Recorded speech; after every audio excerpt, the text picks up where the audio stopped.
Back at the beginning of October, I was privileged to present the keynote marketing talk at the very first ScaleCon in Las Vegas.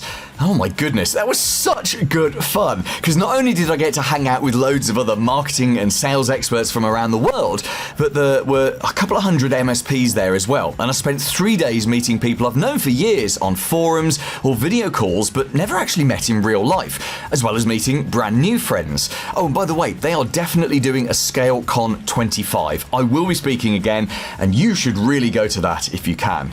Now, I tried very hard to catch a little bit of each of the speakers across the 3 days of the event, and I think there were well over 20 different speakers in all. And I always believe that speakers are like books. When you read a book, even if it's something that you've read or studied before, there's always a new idea that comes out of it. And it's no different when you're listening to speakers talk. And there were some pretty awesome speakers. My brain, even now, is still full of ideas from that event.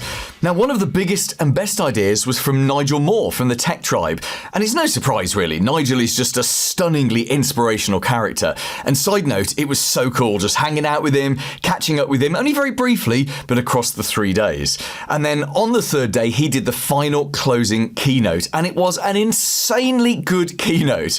I'm not being very humble here, but I thought mine was good, and yet I need to up my game after seeing what Nigel did. Now, one of the many things that he talked about is 3 tests that he applies to whether or not he should do something new. And these are the fear test, the regret test, and the comfort zone test. So if he's looking at a new initiative that he's thinking of doing, he'll say, right, if I do this, does it scare me a little bit?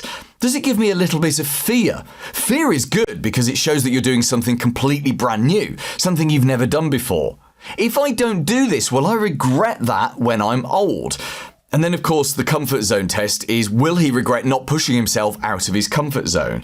So if you're looking at a new initiative for your MSP, it's the same 3 tests, right?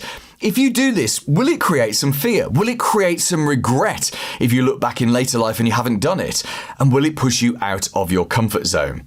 I've had so many big ideas from that event that I'm now applying those tests to them as we speak. And I think that you can do the same, don't you? In fact, if you're not asking those questions at least 2 or 3 times a year, maybe you've plateaued. Maybe you're stuck in that comfort zone and you need a bit of a kick, a bit of a push to get yourself out of that. Because if I look back at my career, nearly 20 years of owning a business, as much as I've been constantly working towards stability and a business that thrives whether I'm there or not, which is a very stable business, the big leaps have come from pushing myself out of my comfort zone. And that doesn't always mean that the big leaps are the right things to do, but certainly they kick off new actions and new directions, which can take your business to a very exciting place. Paul Green's MSP Marketing Edge.